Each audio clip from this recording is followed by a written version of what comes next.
tableau, c'est plus que flatteur. Merci. C'est bon, Voilà. bouge pas. On ne voit pas ma calvitie là. Non, non, là tu es nickel. Alors ça Là tu es nickel, Jeannot. Voilà, je me mets comme ça, au moins tu as le bon c'est éclairage. le bon profil. Voilà. Donc avec Jean, on se met à l'eau, on est à Cassis, on va voir ce que ça donne. Allez, on Ça est va parti. donner, c'est clair. Eh ben c'est parti. Je ne sais pas quelle caméra vous utilisez, mais moi j'utilise la GoPro Hero 7. Et je ne sais pas si vous avez ces problèmes également d'affichage de temps en temps, parce que bien sûr ce n'est pas régulier. Je me suis rendu compte que lorsque je mettais la caméra dans le caisson étanche, eh bien parfois elle se déclenchait toute seule. Je pense que c'est dû au fait peut-être que les touches du caisson enfoncent les touches de la caméra, ce qui déclenche la caméra. Et puis donc, je vais me rendre compte que j'ai ce problème. La caméra est longue à se déclencher. Il y a ces problèmes de scintillement sur l'affichage de la caméra. Je réalise qu'il y a quelque chose qui ne tourne pas rond jusqu'à ce que je décide enfin de sortir de l'eau, enlever la batterie et la réinsérer aussitôt.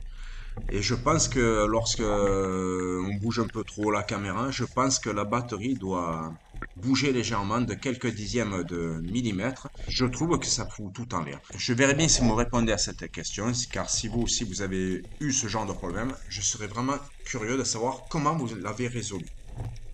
Après vous avoir expliqué mon problème de matériel, revenons à la pêche sous-marine. Depuis la surface, j'ai vu quelques corbes virevolter autour de cette pierre. Je suis descendu une précédente fois et en fait, comme je le dis souvent, corbes et mérous peuvent retenir d'autres poissons et lorsque j'aborde la première fois cette pierre, en fait, il y a un gros sard qui gicle et puis là, je redescends pour filmer cette fois-ci les corbes qu'il y a dessous. Bon, on les voit peut-être pas trop bien à l'écran, mais au départ, il y en avait une bonne quinzaine de jolies corbes de, je pense, plus du demi-kilo. Et si certains parmi vous s'étonnent pourquoi je ne les ai pas tirés, c'est que je rappelle encore une fois, comme je le ferai très souvent, je rappelle que les corbes et les mérous sont des espèces de poissons interdites à la pêche sous-marine car ils sont protégés. Je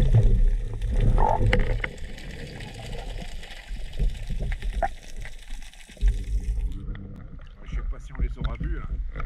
Sous la pierre, il y a au moins une dizaine de corbes. Bon, sur le corbe. Chez nous, en France, c'est interdit et protégé.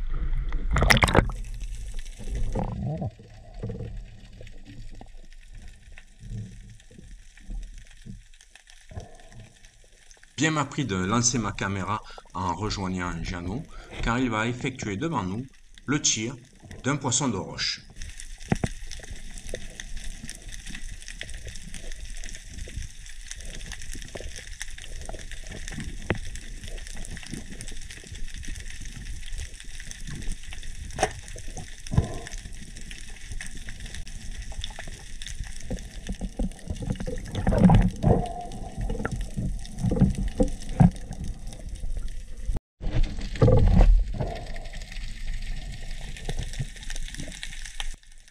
Pour tester son nouveau fusil, Jeannot a même tiré cette girelle royale avec son 95 carbone. Ça tire bien. Après avoir filmé Jeannot, je retourne récupérer ma bouée et lorsque je remonte le plomb, je trouve qu'il est un peu plus lourd que d'habitude et un poulpe n'a rien trouvé de mieux, comme vous pouvez le voir, de s'accrocher au plomb.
même temps, depuis la surface, nous avons repéré avec Jeannot un très beau merle. Comme il est pratiquement au-dessus du poisson, je le laisse descendre et j'en profite donc pour le filmer. Il cherche le poisson qui a glissé un peu plus profond sur la roche. Il a enfin vu, il a juste le tir et malheureusement, ça arrive à tout le monde, il l'a raté.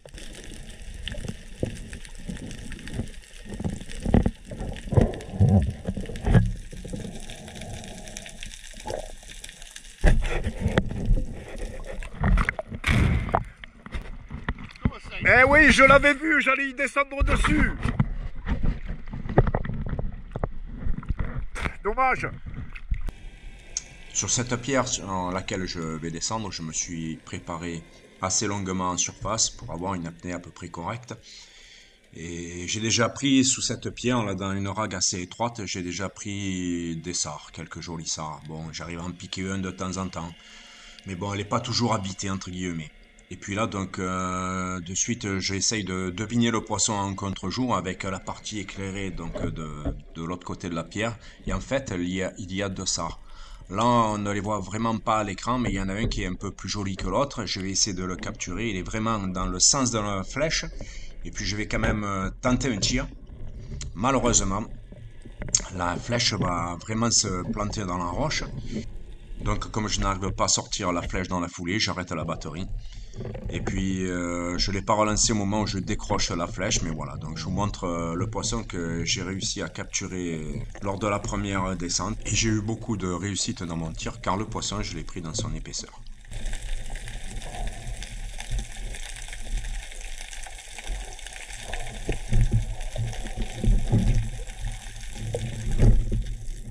Ouais, tout à l'heure, j'avais raté, là, je l'ai eu, mais bon.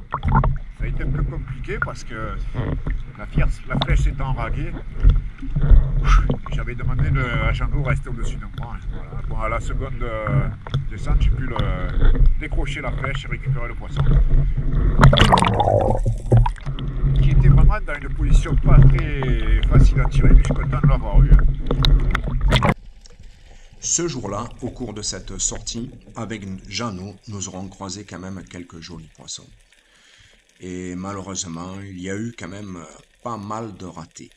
Je crois que j'ai tiré une dizaine de fois pour attraper seulement 3-4 poissons, je ne sais plus trop bien, car la vidéo, bien sûr, je ne l'avais pas montée le jour même, je l'ai montée quelques jours après.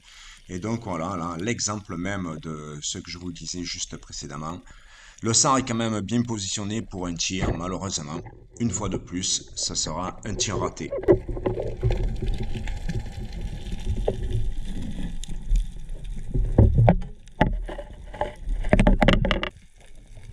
J'ai laissé volontairement cette vidéo car toutes les vidéos sont bonnes à montrer, même lorsqu'on se plante littéralement.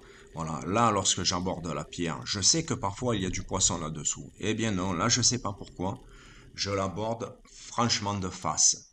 Et bien sûr, comme vous allez le voir à l'écran, vous allez voir un sard partir. C'est qu'en fait, de loin, je vois que le sard était beaucoup plus près avant d'arriver sur la pierre. Donc, pour accéder correctement à cette pierre, il aurait fallu que je l'aborde du dessus, comme des fois je vous montre avec Jeannot ou Gérald quand on pêche ensemble. Là, c'est sûr que moi, je peux pas vraiment vous montrer comment j'aborde les pierres, mais bon, voilà. Une fois de plus, cette erreur peut être constructive pour les débutants qui regarderont ce genre de vidéo.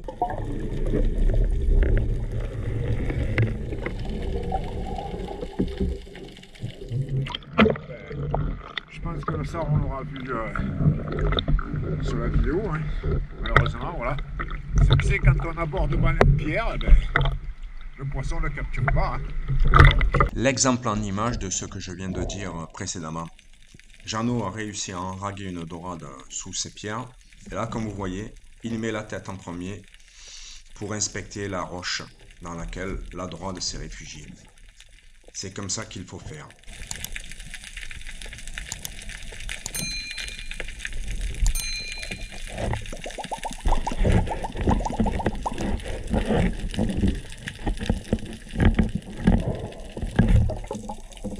Qu'est-ce que Jeannot dedans? Je suis derrière toi, je suis là. merde. Ah ouais? Ah ben on va la faire. J'ai poqué un peu mon fusil, c'était un peu la main sur les poissons. Hein. Parce que l'autre fois il me disait qu'il faisait que rater, donc là je vois qu'il a tiré, c'est très bien.